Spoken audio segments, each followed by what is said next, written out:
Hello and welcome to another Demon 212 PSN review. Today I'm going to be taking a look at Castlevania Lords of Shadow Mirror of Fate HD, which I've been wanting to review this for a while. Two reasons actually.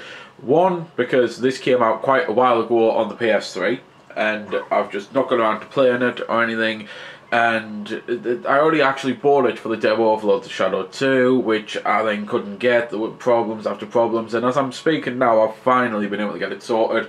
In December, first week of December, I've been able to get it sorted. It's downloading now and I'm looking forward to playing it. So already you may be thinking, what the hell? I know he says he likes to keep things at the start, but if he hasn't played this, then how could he be reviewing it? Because I had it on the 3DS ages ago when it first came out, and I played the hell out of it, and I personally think that there were a lot of people who harshly ripped on this game. It is by no means at all the best Castlevania. It is nothing near Symphony of the Night, or Castlevania 3 or 4 on the NES and SNES, or Castlevania 1 even on the NES, or the Rondo of Blood game, or any of the RPGs like that. But I also don't think it's the worst Castlevania, because I think it's far better than the two N64 and the PS1 and the PS2 3D games, which were terrible. I think it's far better than the awful PSN and Xbox Live Arcade version that we got with 6 players, and it's just, oh, that whole game, I mean, if they just made it one player and allowed you to zoom the camera in a bit, then I probably would have enjoyed it, but instead it was just terrible. I couldn't stand it. And I think it's far better than certain ones. I mean, like, for example, the Game Boy game and the remake on WiiWare. Overall, I'd class this personally as an average Castlevania game. It's nothing special, but I quite like it. And the things it does with the story are really good, because it's stuff that I've wanted to know for a long time. And I'm not going to spoil anything like that for anyone who may want to play it. All I'll say is, if you really like the Castlevania franchise and you like what Lords of Shadow did with the story, you'll want to play this, because the story expands on that and fills in some bits, and it's really good. And overall, I cannot wait for Lords of Shadow 2. So here I am. I really am at the very start of this game on the PS3. I think I did the training just to see what it looked like, because I'd already done it on the 3DS not too long when it came out on the PS3, so I thought, well, I don't want to jump straight back into it, but I'll download it, I'll have a look at it, and I'll do the review on the big screen rather than the little screen. And then, as I say, because I couldn't get the demo, I just didn't even play this. So you can start the game, or you can go continue adventure or choose your chapter. I'll get into that in a little bit. There's a boss rush mode that you can unlock.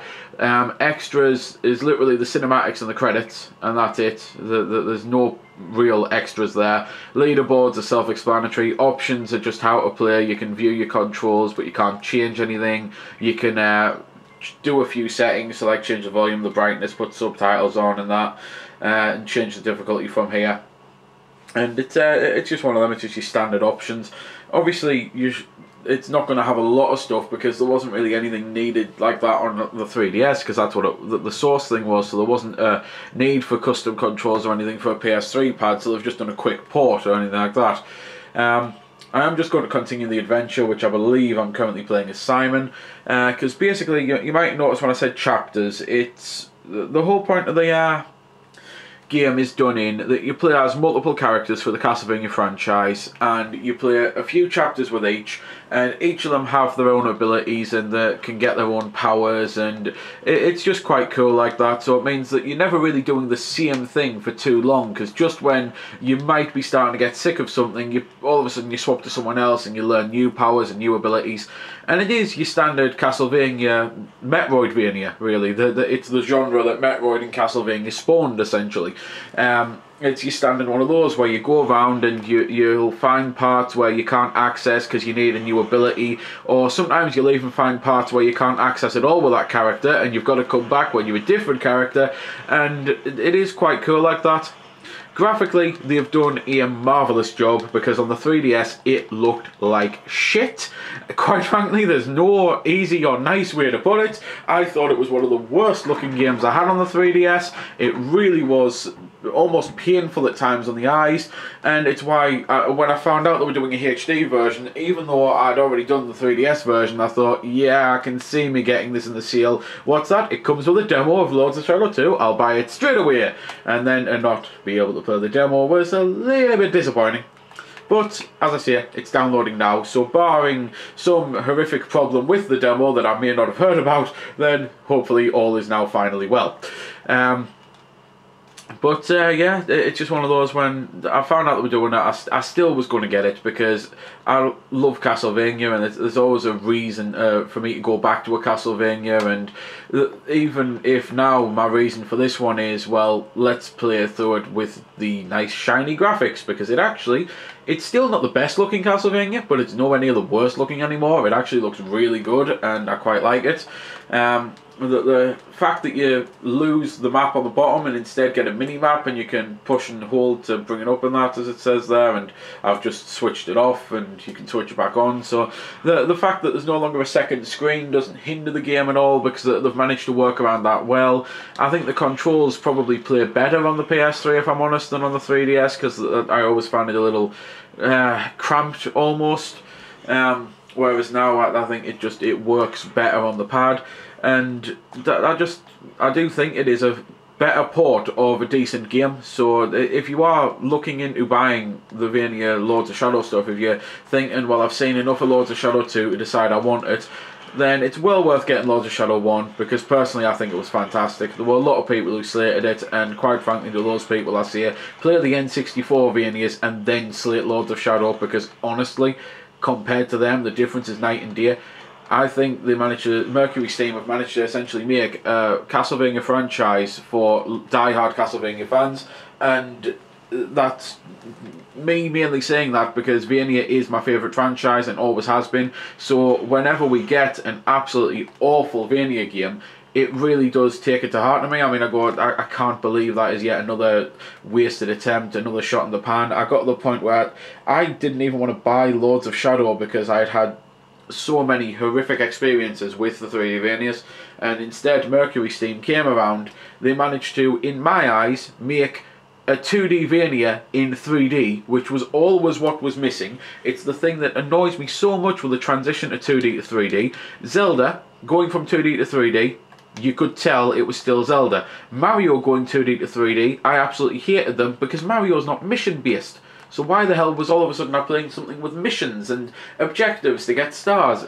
And Sonic going from 2D to 3D is a completely different animal again, because all of a sudden you're playing in mechs and you're in racing cars, and it always drove me nuts. So to play a Vania that played like Vania, it was fantastic, it really was. And I think with this, they've basically said, well, we can do 2D.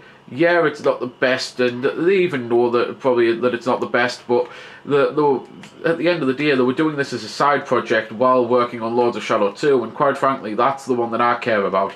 As long as that's fine, as long as that hasn't suffered, then I can accept that this is just an average Vania game, but with a good story that fills in some good backstory and sets things up quite nicely for Lords of Shadow 2. At least I'm imagining, because obviously I've not played the second one yet. So I can forgive them for the fact that it's only an average game, but in my eyes, because it is my favourite franchise, and this is where I'm probably a little biased, even an average Castlevania game is still going to be better than a lot of other games for me. There are other things that I've reviewed recently and things that I've reviewed a long time ago that, even though they are good games in their own right, I still wouldn't rate them as good as this, and I'm saying that this is average, so it's a bit of an odd one to go on. But I mean, like that Dragon's Crown, which I've just reviewed recently, I think that is an average side-scrolling beat-em-up with some RPG elements. I'd much rather play this. Even though that got far better ratings and reviews, I'd much rather play this. But as much as I like both games, this would be my go-to game. If I only had to play one of them right here, right now, then it would be the one I'm playing.